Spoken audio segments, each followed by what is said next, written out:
పోపును ఖననం చేసేటప్పుడు ఆ శవపేటికలో అనేకమైన సాంకేతిక వస్తువులను ఉంచుతారు. దానిలో మొట్టమొదటిది మిట్టేర్. మిట్టేర్ అంటే కాథలిక్ చర్చ్ అధిపతి ధరించే ఒక పెద్ద టోపీ.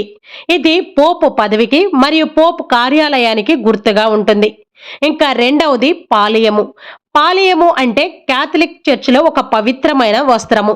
ఇది పోప్ మరియు చర్చికి మధ్య ఉన్న ప్రత్యేక బంధాన్ని సూచిస్తూ ఉంది. ఇంకా మూడవది రోసరీ మరియు సిలువ.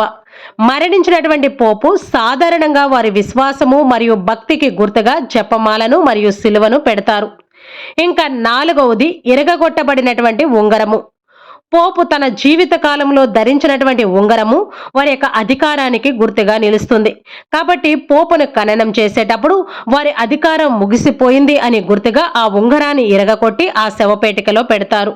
ఇంకా ఐదవది మరణ ధృవీకరణ పత్రము. పోప్ మరణాన్ని నిర్ధారించే అధికారిక పత్రాన్ని కూడా ఆ శవపేటికలో పెడతారు. ఇంకా ఆరవది నాణ్యములు. పోప్ పాలనా కాలంలో ముద్రించినటువంటి నాణ్యాల సంచిని ఆ శవపేటికలో ఉంచుతారు. కొన్నిసార్లు వారి పరిపాలనా కాలంలో ప్రతి సంవత్సరానికి ఒక నాణ్యం ముద్రించబడుతుంది. ఆ నాణ్యాలను కూడా వారి శవపేటికలో పెట్టి ఖననం చేస్తారు.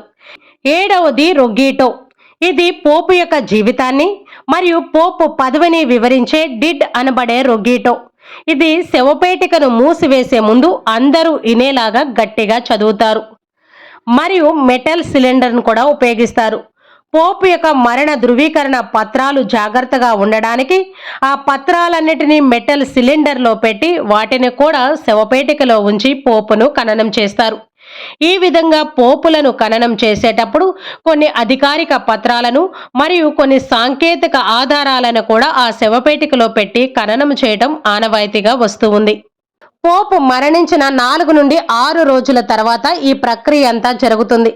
సాంప్రదాయకంగా పోపు మృతదేహానికి ఎర్రటి రెగీలియా ధరించి వరుసగా సెప్రస్, జింక్ మరియు ఎలుమతో తయారు చేసిన 3 గూడు శవపేటికల్లో పెట్టి ఖననం చేస్తారు. కానీ పోప్ ఫ్రాన్సిస్ గారి విషయంలో మాత్రం జింకతో కప్పబడిన ఒకే ఒక చెక్క శవపేటికలో పెట్టి సెయింట్ మరియా మేజర్ దేవాలయంలో వారు కోరుకున్న విధంగా వాటికన్ సిటీకి బయట, వాటికన్ నుండి రోమ్కి 4 కిలోమీటర్ల దూరంలో మరియా మేజర్ దేవాలయంలో వారి యొక్క పవిత్ర శరీరాన్ని ఖననం చేయబోతూ ఉన్నారు.